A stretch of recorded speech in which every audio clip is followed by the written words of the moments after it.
You're that guy. No, that in the one. thing. What was the name of That's that right. one? Yeah. Yeah. No, it wasn't that one. It wasn't that one. Wasn't that? No, it wasn't. No. That must have been Kris Martin. Right. I'm the lead singer of Coldplay. Thank you. I'm Don't sorry. ask me Filter about, hooks don't ask me became about so- Gwyneth. Yeah, no. Off limits. So what do we talk about? I mean, most of you know more about me than I do. This so is true. You can ask us questions. You want to ask us? Questions. should we do a turnaround like that? Okay, does No. anyone here not know who I am by at all? You guys in the back, anyone? Started watching Lost Girl. All right, well, thank you very much. Miss Wheeler? I know who you are. All right, perfect. So I believe this panel is questions, ask Kris questions. So go ahead. If you don't ask questions, I'll have to ask myself questions or you questions. I have a couple. All right. Your favorite color is green, right? I don't really have favorite color. No? Well, that takes away my one question, man. All right, let's try this one. That wasn't very nice. You need a buzzer. Yeah. With this crowd. I don't think I've ever worn green around. I don't know. I thought you said that in Tyler, Texas. Who knows? You said a lot of things in Yeah, Tyler. the last one I heard was ox blood. Blood, yeah, oxblood red. Blood, I That's love what I it. heard. I love I it. do like that as like jewel sort of tone. highlight color. Yes. Jewel tone. In fact, the Actually, I the think dice the that girl I that the came D&D on dice that I just bought. true. And you also Change wear a the lot of color. blue. That I has do wear a lot of blue. the color green. Okay, Sorry, let's Ken, try go this one. What is your favorite thing to do at Sci-Fi Con? This right here. Honestly, it is. Panels, talking to people and seeing what's going on. Yeah. Since you bought dice, do you game? I used to. When I was a kid, I grew up on a farm in a little small town, and I'm an only child, so my buddy who got me into it lived about 10 kilometers or 10 miles away. And so I would often be left to my own devices with my D&D. So I mostly just made characters, pretended to level them up, but really enjoyed the world. But actually I was talking to Jack about it because when TSR came out with the first video game of Dungeons & Dragons, Pool of Radiance I think was the first one. Yeah, I think so. I think so. Then I could actually play Dungeons & Dragons by myself. And it was a fantastic revelation. Those gorgeous 8-bit graphics. So yes, I do game. I loved Dungeons & Dragons as a kid. I just didn't have enough people to play with. I probably will have that same problem now. But my 8-year-old son has just started, and so I thought him and I would be something fun for him and I to start messing around with. But yeah, no, then I got into, different games over the years. Last one was World of Warcraft. Played that for a few years. They're fun. Vin Diesel has a D&D group. Yeah, I'll call Vin up. I think he's actually in Toronto right now shooting something. Triple X. Triple X, triple, I mean, what is that, 9X? 10X. Yeah. Anyway, yes, I do, and I love games. Too much sometimes. Any other questions? No, we can. So let's see, should I ask you guys some questions? All right, yes? How did you get into acting? I got into it through sports. When I was growing up, I did want to become an actor, like as a kid in high school and stuff like that, but for no real reasons other than I liked watching, James Bond and thought it would be fun to run around in Austin Martins and, carry firearms and make love to beautiful women in Greece and stuff like that. So, I thought it would be a pretty cool life. My dad, of course, said, forget about it, kid, you're going to business school. And I had to agree. I didn't know anything about acting, so off I went to business school. But at the same time, I was on the national team of a sport called modern pentathlon, which is it's an Olympic sport, but it's not so well known in North America. The 5 events are running, swimming, shooting, horseback riding, and fencing. So these sports translate well into the cinematic world. So when I was in my second year of university, I was broke because there's not a lot of funding for Canadian athletes. And I was sitting in a cafe in Montreal. I was already working a bartending job, as well as training, as well as going to school, and I remember seeing this little ad, actors and models wanted. And it was one of these kind of like dubious agencies where you pay $500 to get your headshots done, you know. But I did it. I think I maxed out my last credit card with that. I was like, will it even go through? And the first audition that came along was for a period piece children's movie called Young Ivanhoe. And I had the skills, and I looked the right look, and turns out I had a little talent for acting. So that's how it all started. And once I did that movie, I came back, we shot in Prague for 6 weeks. I was basically like, that's it, I'm done. Dropped out of school, which I don't recommend to anybody, but yeah, I just knew that that was the path for me. So, and there's that old saying, that which is meant for you will not pass you by, so I kind of believe that. Yes, Alice? Out of all the places you've traveled for shooting, what would you say was the prettiest that you'd go back on a vacation? Ooh, that's a tough In other one. words, where should our next vacation be? Yeah, exactly. I know, it's good, man. Ireland was beautiful when it's not raining, which is most of the time. But on that rare occasion, and if the good time to go is like mid-June, beginning of July, that's when they get their sunniest sort of season. But when that sun does blast onto that green grass that's being rained on for the other 350 odd days of the year, it is, they call it the Emerald Isle for a reason. It is a thing to behold. I think I even have a photo still in here, but I was in a forest, we were shooting in the woods, and I was on horseback, and the sun was blasting through the foliage on the grass and the moss that covers everything, and it was literally, I was in an emerald elven dream world. It was just pure magic. However, the remainder, you know, I was there for 6 months, and it was sunny, maybe 15 days. When I go in September, bring a raincoat and raincoat. September's tough, yeah. The fall starts to come. Yeah, it'll be wet, but hopefully we'll get 1 or 2 days. But Morocco was amazing. That country, just right there at the sort of juxtaposition of Europe and Africa. The different cultures that have gone through there over the millennia. It's incredible. From the architecture to the languages to the design to just all the different flavors you get exposed to there. That is one of my, I would definitely recommend going there, and I'd like to go back there. So you can do the whole coastline like Casablanca, and you go into Marrakesh where the markets are, and then you just keep going and you can get like right onto the edge of the Sahara Desert. And, yeah, you can, and plus like when you're at the northwestern tip of Africa, I mean, you're looking across, and Spain is right there. You could swim to it. It's like, I think the Gibraltar State is like only like 4 miles wide.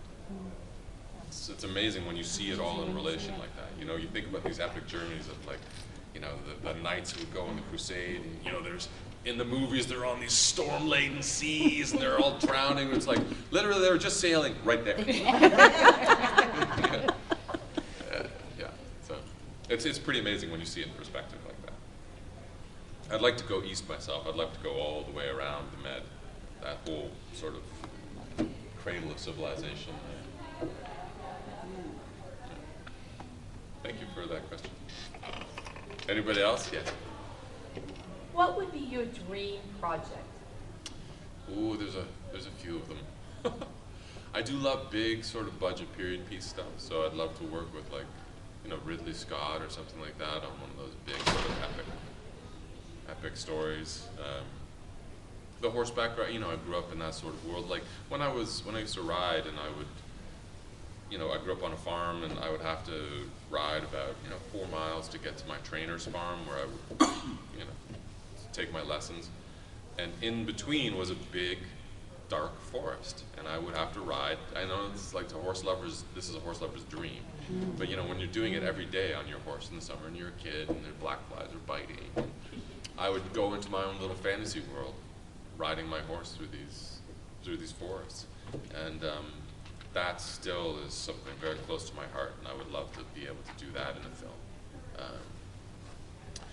But I'm also a sucker for the superhero world too. So Dan Dyson really gave me a bit of a taste of that, like of getting into that, you know, the ethos of a superhero character.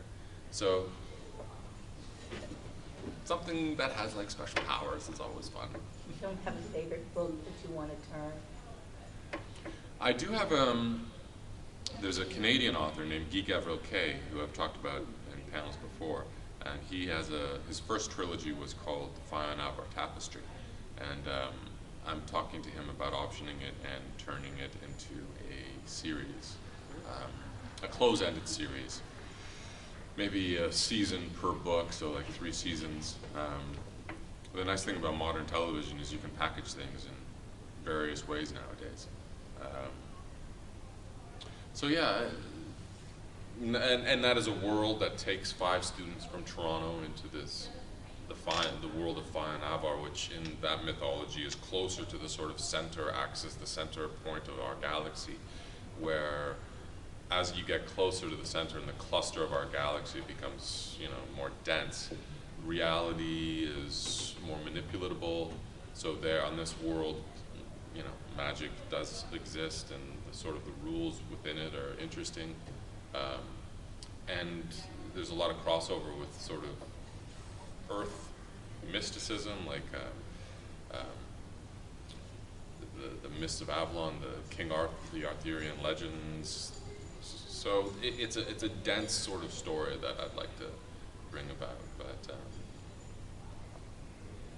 yeah, I think that's something that I should focus on. I also have another one of my own that I've been like sort of playing around with for a decade or so, based off of a little character that I used to fantasize about.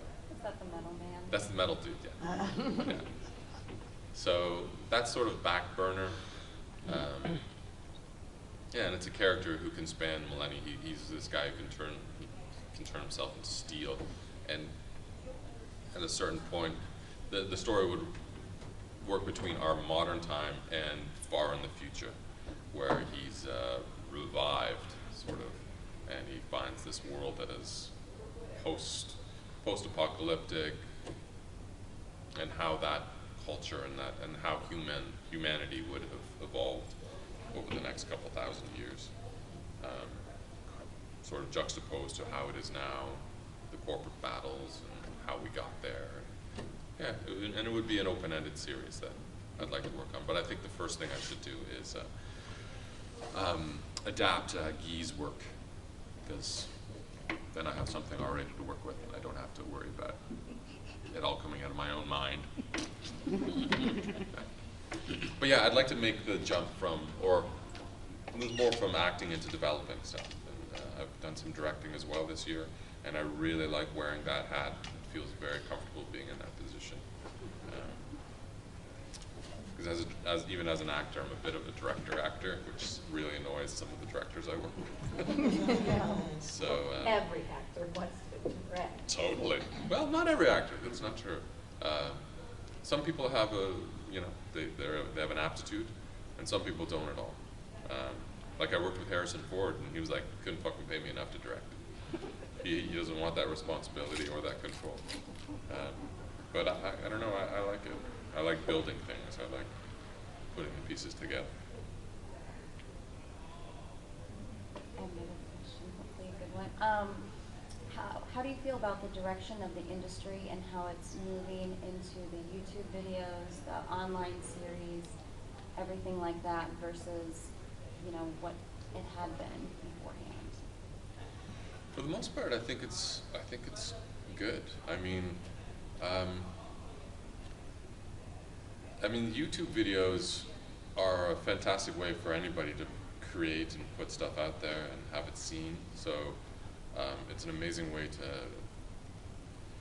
for people who don't have access to the industry to create something and then get access because of the merit of its watchability. So I think that's a great leveling field. As far as the web, how the web offers, the biggest challenge with it is just making, it is an industry. This is a livelihood for people. So it's like, how do we make this, how do we continue it as an industry so that people can actually have a living off of it, exactly, as opposed to just having it more of an artistic form. So that's going to be the big challenge in the next decade. There's certain ways that it's already being dealt with. But I think, I mean, we can all agree we're sort of in the golden age of TV now. It's like films are becoming more epic, sort of big budget, cinematic sort of spectacles, let's say. Whereas in television, because of the time, you know, you have 13 hours of TV, like 13 episodes, an hour each, to explore a story or character as opposed to 90 minutes. And that's much more character-based and story-driven. And that's really what we're all in this for, viewers and creators alike. So, yeah, I think, I like how it's all developing. And you know, like, special effects are getting cheaper, everything's more accessible these days. Yeah. So, it's leveling the playing field. The good stories will rise to the top. Of course, high production value will always be sort of the strong arm of the industry. If it looks good and sounds good, it's interpreted better. So that's what we're always struggling against. But yeah, I think as the technologies become more available to the layman, it's opening up a larger storytelling platform, which is great. Yeah. Have you seen the YouTube video of the guy that's converting World of Warcraft over to the Unreal Engine yet? Mm-hmm. Yeah, you should go find it. Oh, yeah. What is the Unreal Engine? It's the stuff they used for Doom and all the real 3D, like high-end graphics. So they've taken it out of the blocky, cartoony graphics and made it more realistic. Really? Yeah. And first-person sort of thing, or? Mm-hmm. Yeah, he's only created one village right now. He's working on converting parts of it. That sounds like trouble. As a hobby. Right. Right? Like, Some I remember when I had the kind of time to just Yeah. recreate things. Yeah. Speaking of hobbies, like I just bought the Dungeons and Dragons starter set today because I used to play it as a kid, but I rebought the new version today to play it with my son. And I was just in my room as I'm trying to eat lunch, and I'm reading it over, and I'm going, Jesus, when am I going to have time to do this? I'm reading all these rules, and like, so I gotta get a bunch of 8-year-olds together, get them focused, and get them to play by these rules. Like, Good luck. Take a serious bottle of wine and Yeah. spike all their water with Ritalin. We're ready, Dad. We're ready. Yeah, no time. Mary. We're waiting for Casey Collins' music video. When is it? Yeah, we've shot the main part of it. There's a component that we need to still shoot, and that was contingent on how the edit came together, because it's basically the closer of the second location, but it's also the closer of the video, sort of the twist or the hook. And our original editor, some personal family issues arose, so he couldn't complete. So it's just been a long process that, you know, as happens often when you're dealing with people who we're just doing this all pro bono.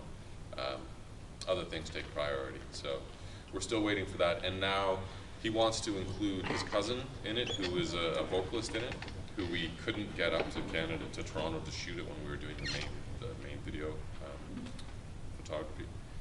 So there's a couple things still to put together, but it'll happen. The song is there. When do you think it'll come out? Well, if we shoot, we have 3 hard drives. I've been asking, can I just have a hard drive so I can look at the footage? Yeah, I'll get you one. The DOP's got one, the editor's got one, he's got one. Like, the director doesn't even have the footage. Casey claims that you were learning the lyrics. Yeah, you were And that learning you wouldn't let it go and until you learned them That's all. what it was, yeah. Holding it hostage. Yeah. Yeah. It was fun. It was a really fun experience. We actually shot it on the Dark Matter set using the Lost Yeah. Girl crew. Cool. So it was, Yeah, I was wondering because it looked kind of spacey. yeah. I mean, it didn't need, it's not a spacey supposed video, but Hey, got all the production value, why not use it? Right, that's it. Right, Why not? Looks pretty cool. Preset, good. There's a lot of him blaming you for things, but I don't see anything. That's what he does. Shifts blame. I'll take it. Anyone else? I got one. What time are we at? Yeah. Of 3 all, o'clock. of all the characters you've played over the years, do you have a favorite one that you enjoy most? And the most challenging? It's tough. Each character is its own challenge and its own reward. Dyson, of course, because I played him for the longest period of time, was a lot of fun. You know, he was probably the most well-rounded, just because, you know, 77 hours of television. Like, you know, I got to explore a lot with that guy.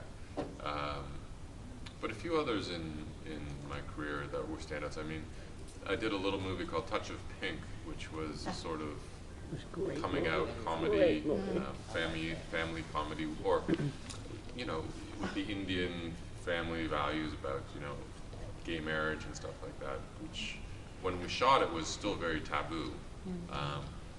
But that was a great character because that was, for me, the first time that I was playing a British gay man, and that was both things that I'm not. And it was a real challenge. So, you know, before that, I'd have been characters that were very close to myself, you know, like an athlete or this or that, you know. So that was the first time where I really created something and saw that it worked, you know, and it gave me a lot of confidence to go and create other characters. And, I mean, based off of that, I guess the strength of that. This is a funny thing about Canadian critics. So Canadians are, for some reason, we don't celebrate our own stuff very much. So the Canadian critics were saying, "Oh, Kris Holden-Ried's English accent is, we could see right through it. You know, it was you know, a poor attempt at doing a British person, a British character." Whereas the British people actually thought that I was British, and and when it was at the British film festivals, they were saying, "Who's this young British actor who we weren't aware of? How can we find him?" And so that was very validating to me. And based off of that, you know, the Tudors again, I was playing a Brit, and being Brit now is kind of part of my bread and butter. I really enjoy it. And off of that accent, I really started loving voice work as far as using that as a stepping stone to creating a character, whether it's a mannerism of speaking, whether it's a full-on accent. Yeah, so that was a very important seminal sort of character for me, character departure. I mean, young Ivanhoe was amazing because it was the first time I'd ever acted. I remember I was up in a tree once, the very first day of acting. Up in a tree, I've been chased by these bandits, and I've had to jump off my horse and climb this tree. And I have to jump into a moving wagon as it's going past. And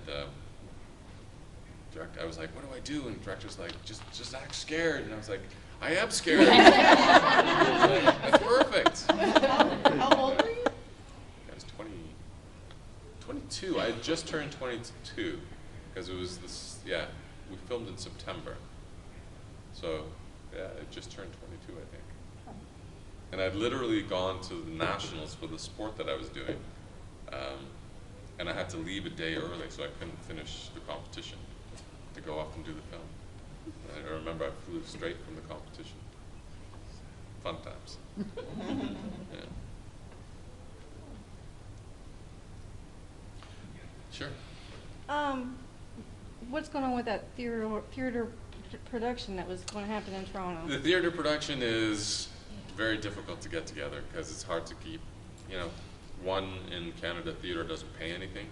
So it's getting a group of people who can agree on a time to do something and turn down other work. And just in terms of the people that we've got involved, like Greg and Zoe and Paul and myself, it's been difficult to narrow that down. We thought, you know, this April perhaps, but it just didn't pan out. It's still in the back burner. We still want to do it because, you know, theater is sort of seminal thing that we do for you know, acting, but it's just really tough to get the timing right. But fingers crossed. You still have hope. Yeah, someday it'll happen someday, and you'll all know about it with Well, we'll plenty, keep asking anyway. plenty of warning. Good. Yeah. We had another one over here. Oh, yeah, so I was just going to ask, it seems like your lifestyle takes a lot of discipline. Right. It should. Right. It requires a lot of discipline. Right, Yeah. but I mean, like, how do you balance, like, those creative energies with like, planning and scheduling and those kinds of things? Very messily, Yeah. usually with a lot of panic and scrambling. Yeah, no, it's something that I definitely struggle with. You know, it's like when you're in the framework of a shoot, it's a lot